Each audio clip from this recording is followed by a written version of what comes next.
Hello, good morning everyone. Ayan, dahil nga katatapos lang ng bagong taon, ayan, ang mga hinahanda-handa natin, ayan, puro karni-karni. So ngayon maggulay naman tayo. Ayan guys, mayroon ako dito pinalambot na beans. So ngayon, magigisa na tayo ng rekado. Ayan, may bawang, sibuyas at kamatis. So ayan guys, dito tayo maggisa. Naglagay na rin ako ng mantika. Gisa na natin itong rekado natin. Tingnan natin yung bawang, sibuyas at kamatis. At syempre mayroon tayo dito tinapa. Ayan, ihahalo ko yan. Hinimay-himay ko, tinanggalan ko na rin ng mga tinik. Isasahog ko ito sa paggisa ng mga rekado para masarap. Ayan.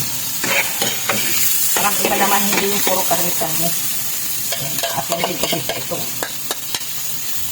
Ay, katatapos, naubos lang guys ng, ng inihaw na pork at saka yung chicken. Kaninang maga niyan, busalan namin. Sabi ko, magkulay naman tayo. Ayan, isawag natin ang talbos ng ampalaya at chicharon. Ayan, yan ang panglalahok natin.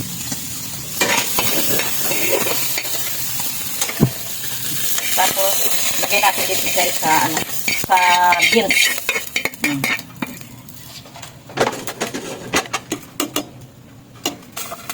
So, ayan guys, timplahan natin ng asin. Ayan, lagyan natin ng pork cubes. At mayroon akong nabiling daing guys. So, ipreprito natin ating ipapartner dito sa gulay. Ayan guys, konti pa lang ang nagtitinda ngayon. Sarado ang nagtitinda ng pork. Ilan lang nakita ko doon sa palengke. Isang nagtitinda lang ng pork at saka chicken. Kaya sabi ko, magtinapa muna tayo at daing. Ayan. So, atin yan ipreprito para may pang-partner tayo sa gulay. At ilagay na natin itong chicharon, sarap-sarap. Nilagay ko na yung chicharon. So, ilalagay ko na itong talbos ng ampalaya. O, diba? Pagkatapos ng mga karni-karni at mamamantika, maggulay naman tayo.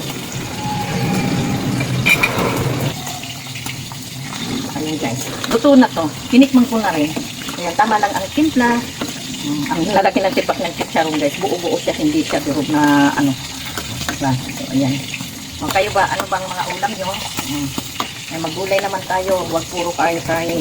Katatapos lang ng bagong taon, Pasko bagong taon, laging karne. So, ayan, maggulay naman. Ayan, luto na, finish na. Ayan, kakain na tayo. Ito yung daing. At saka ito yung gulay na ginisang beans. Kain na tayo, ready ng ating food for lunch. Ayan, luto na rin yung kanin. Tara, kain na tayo.